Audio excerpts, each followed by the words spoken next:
Welcome back, guys. I'm your host, Prosper. Don't you ever forget that. So welcome to another episode of Let's Talk Football. Today with me, I have an amazing guest. He's my friend, my brother. His name is Tekena Bamson. He's a Man U supporter, and we're going to learn and hear a lot from him today. What's up, my brother? How you doing? It's good that we're doing this. Like, I just be like, say we no go do am sha, but they be like that before now. Devil is a liar. But his plan will not work. Okay, so my guy, how long have you been supporting Manchester United now? For like, I like to speak out, speak out so they can hear you, so they feel your voice. Alright. For like 14 years now. 14 years. 14 years since when I was like, since like 2009 or 10 or so. That period. You know, I remember then when we're in school. Yes. Now we match the mind. No man. Nobody will follow us then now. Yeah, then we are leaders now. Yes, now. Who be Chelsea? Who be Arsenal? Who be Liverpool? That period was only Chelsea now. Chelsea is only Chelsea in the world that but they're not still rich. Now. Even till now, they just be like they rub shoulders. But now their depression season. You know, after depression comes. They're showing us who they really are. You know now. Potter's ball. So concerning all past matches, we've played so far so good. We've played 38 games, and that 38 games we've won 25 of those games. So far so good. How will you rate Ten Hag season? Good. Like, very good for someone that just came. Yeah, I think this is first season. He came. This is like 9 months. I'll be 8 months in charge. Actually, it's 7. Yeah. 7 months. And this, look at the progress. I don't think anyone has more win ratio in terms of our previous managers like Ten Hag compared to Mourinho. Mourinho, it means like this means 7 months. Yeah. With Ten Hag, Mourinho no reach him. Seriously, it's not true. But Ten Hag is trying. In Mourinho's time as Manchester United manager, he won, I think, is it 2 trophies? He won 3 trophies. And he won Community Shield. He won Community Shield. Yeah. He won the Europa League. FA Cup and I think it's the Community Shield. Yeah, it's 3. Yeah, Community Shield, 3rd one. So currently, Manchester United, as at then, not now, they were in 4 of all their competitions: the FA Cup, the Carling Cup, the Europa League, and Premier League. Yeah. Currently now, they've won the Carabao Cup. Now they are the Carling Cup winners for 2023. How do you see that? How do you rate it? Very much. Very nice. Because I didn't expect it to happen. Like 7 months ago, if you told anybody that, see, this was going to happen, they just laugh at it. Yeah. It was. You can't even dream about it. 7 months ago, from where Ten Hag picked us up. So picked us up from the gutters. From the gutters. Because this man was talking about selling. He was talking about selling half of the team or the full team. Yeah, this true. guy, Ragnick. Yeah. Imagine that kind of team now. 7 months is too small now to even build a club like this now. Because I remember when before the Carling Cup, they took a group picture. Yeah. So I was looking at that picture and I said to myself, I was like, this squad really, guys, this squad is not like. They are not. I was like trying to look for old faces in that squad, and the only 3 old faces I could pick out was Luke Shaw, Didier, and Marcus Rashford.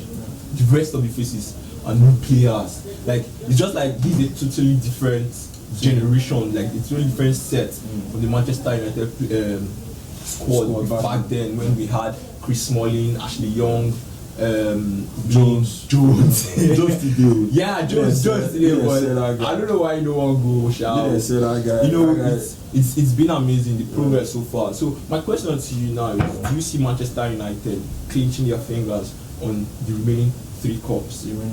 For me, it's more like, let's just win one. For now, I don't feel we can. As much as I like the whole vibe, everything that's happened, I don't feel we can win more than 2 cups. Why do you say so? I'm taking my mind out of the Premier League. I'm not looking at the Premier League. Yeah. Why are you not looking at the Premier League? Don't you think you have hope for the Premier League? No, I think we have hope. Yeah. Sure. But I'm not putting my hopes on Man winning the Premier League, because I don't feel we are as should I use the word dedicated or devoted or something like that? Consistent. Not consistent, passive. We're consistent. We're consistent. Currently, you feel there's consistency in that team. But to If keep there's going, consistency in the team, then I think they should be up for the race. They should be up for the challenge. I think Arsenal this season. If it's not Arsenal, it's Man City. You know, I had an episode, my episode 1 with Godson. I don't know if you know him. He said, and I quote, that Arsenal will not finish top 4. Rubbish. Rubbish. That's rubbish. Okay, in your own perspective, why is it rubbish? Bro, how bad can you get? How bad do you think Arsenal can get to not finish in top 4 this season? What thing will happen? What you die? What you have of it? Okay. Let me rephrase this question now. Them not winning the league, is it possible? Arsenal not winning the league. Yes. Very possible. It's very possible. Very possible. Why do you say so? Because they don't, from what I've seen, they still have one. They've not played Man City for the second. They've not. That match, I'll give Man City the win. I don't think Arsenal can win all their matches, and I don't think Arsenal can win as many matches as Man City for this for the rest part of the season. Okay. So the way I'm saying it, I feel Man City will win this Premier League. So but Arsenal can shock me though. That's what I was coming to, because I'm not really somehow like this it gap. flew I'm not really feeling Arteta. There was like a statistical figure that nobody has beaten Mikel Arteta twice. This season. Yes. Nobody has beaten Mikel Arteta twice. So Manchester City have won them once. So if they come back for a return leg, what do you think? Oh, they're going to Etihad. There's no such thing as return. Manchester United did it at Etihad. Eh? They did it at Etihad. When? The first leg was. No, the first leg was at Etihad. Okay. Really, I want to forget about that match. I don't like the fact that I can see about that match. Okay, let's go back. Let's go back to what we're talking about. Now, concerning the cups, you said you're keeping your mind out from Premier League. Okay, let's look at the FA Cup now, because FA Cup is clinchable. Are you sure? Yes, because currently we're in the quarterfinals, and we're playing Fulham. How do you see that match? Win. You know Fulham has been on an incredible run. Yeah, you've also been on an incredible run. Yeah, I know you've been on an incredible run compared to Fulham, but man, it's cup. Yeah, I know they're going to give it their best, because this is like their only chance to win a cup. Yeah, Fulham, the small teams. That's this. You see Fulham as a small team. They're not Chelsea. Just a small team. Small team. Not the same. Oh my God. So this is like their period. This is the opportunity to like get trophies. It's best. And so I'm sure they would want to give it their all, but mine is better. They're better. We're going to. Ten Hag is not someone that overlooks small matches. You saw it against West Ham. He doesn't overlook. If West Ham is not even a small team, guy, West Ham played ball. Like West Ham played football. If not for the Igbos, we call it chi. If not for Manchester United's chi, I think that match could have entered an extra time. Don't you think so? No. You're sure? No. But it was 90 minutes. Right? I was sure of mine winning that match. What actually surprised me? We all were sure, but it was surprising that West Ham actually surprised God. West Ham surprised us. They really needed that trophy. Ten Hag did his normal, his usual magic. Yes, this magic. His how will I put it? His tendency to bring in players. God bless you. Yes. The fact that bringing players to change. This is what I was about to say now, because I said if we look at right from when Ten Hag coming to Manchester United, all matches that he has played, he has had. Let's say that match is not going well, for instance, or they're on the 1-1 draw, or goalless, or Manchester United is losing at that moment. Once he brings in a substitute, I was having this argument with a friend of mine, and it was like, it's a lie. Then Ten Hag just came in to the club, and he's played 4 games. You know, we lost our first 2 games, but he has played like 4-5 games.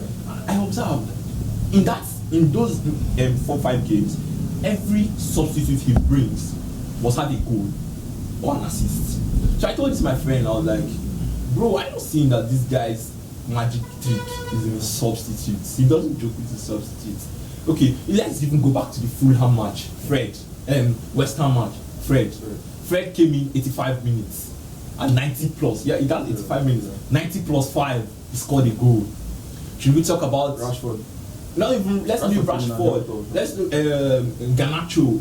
When he came in against Manchester City match at Old Trafford, he came in and he had an assist, the winning assist that led to the winning goal for Rashford. So that's Ten Hag's ability to change games is really powerful, and I rate it a lot. Yes, you're a good observer. That's because he watches. He's the best in the top 5, the Europe top 5 league. When it comes to tactics, when it comes to tactics, when it comes to bringing in players. Okay, man, you know, like super subs. That kind one thing that leads to super subs is when tactics change on outside of the pitch. So how will you rate Ten Hag's tactics? Like, you know, he reads the game. We all see that he reads the game. Very well. So how will you rate it?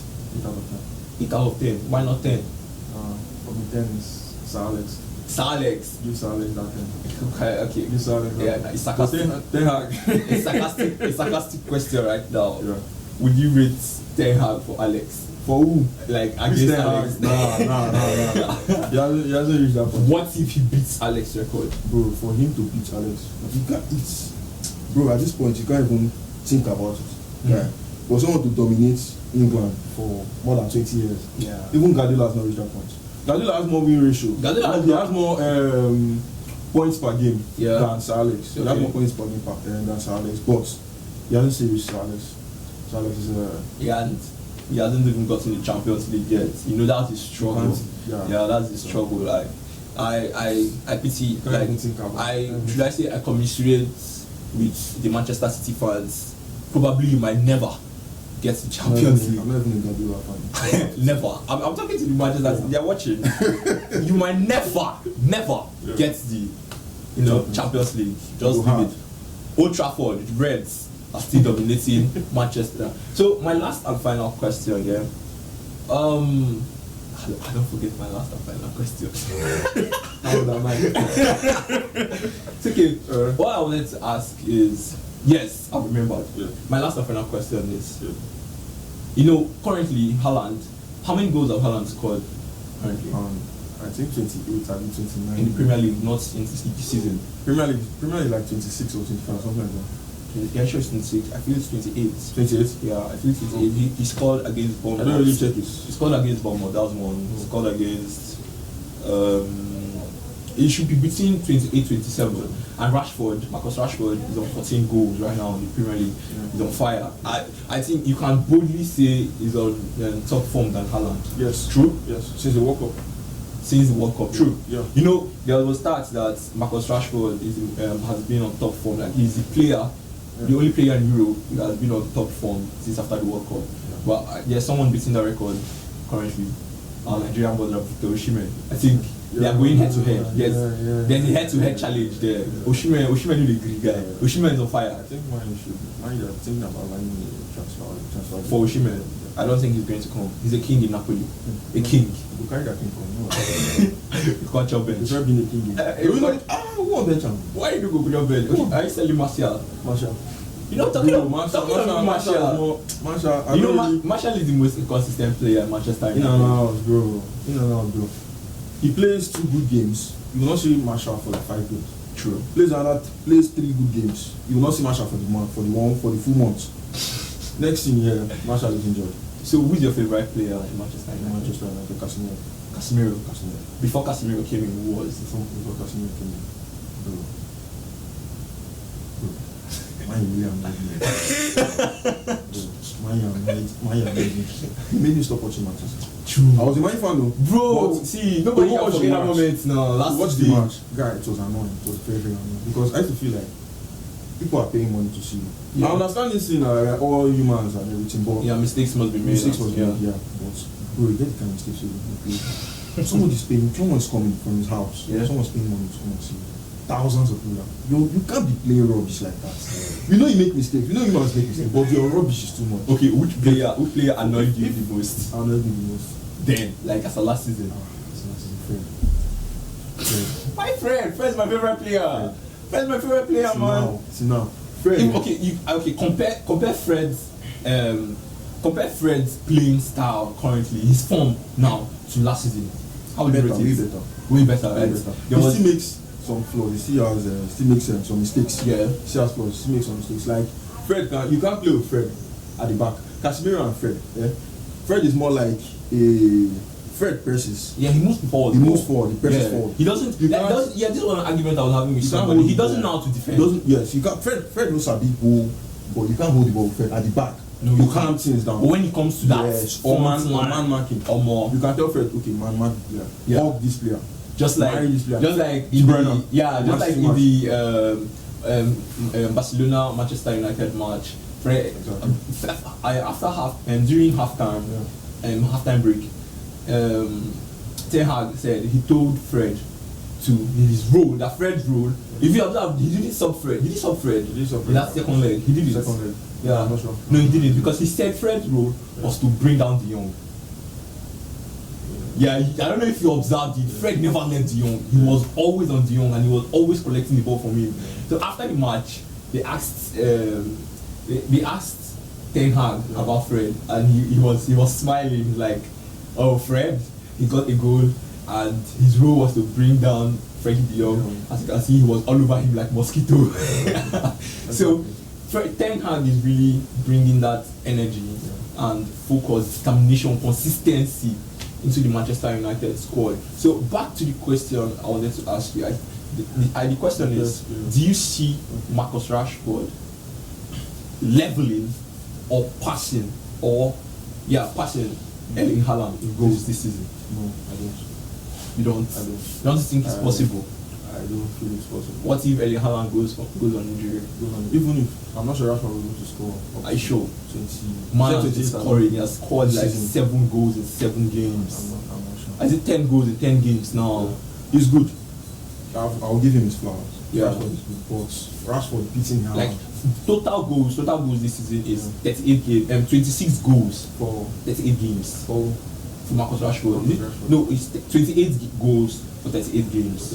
Yeah, he's been amazing. He has been very amazing. Yes, he's been I think amazing. this is best season so far in his life. Yes, Is it like, okay, apart from when he came from academy, you know, that time Marcus Rashford's first game was a brace. He scored a brace against Arsenal. I it was it was beautiful, man. I started feeling for Rashford when he started dropping form. You know when you see someone so good doing well, and now you're seeing yourself dropping. He saw himself dropping. He got into depression. And About a year or so. yeah, it was really sad to see how Marcus Rashford in that way. Well, anyway, thank you so much, my brother, for hosting this show. It's an amazing episode. Anytime, brother. Thank you, guys. Please don't forget to like this video, share your comments, share your thoughts. I want to hear them. Subscribe and turn on notification always, so that you get alerted whenever I put up a new video. Till then, bye.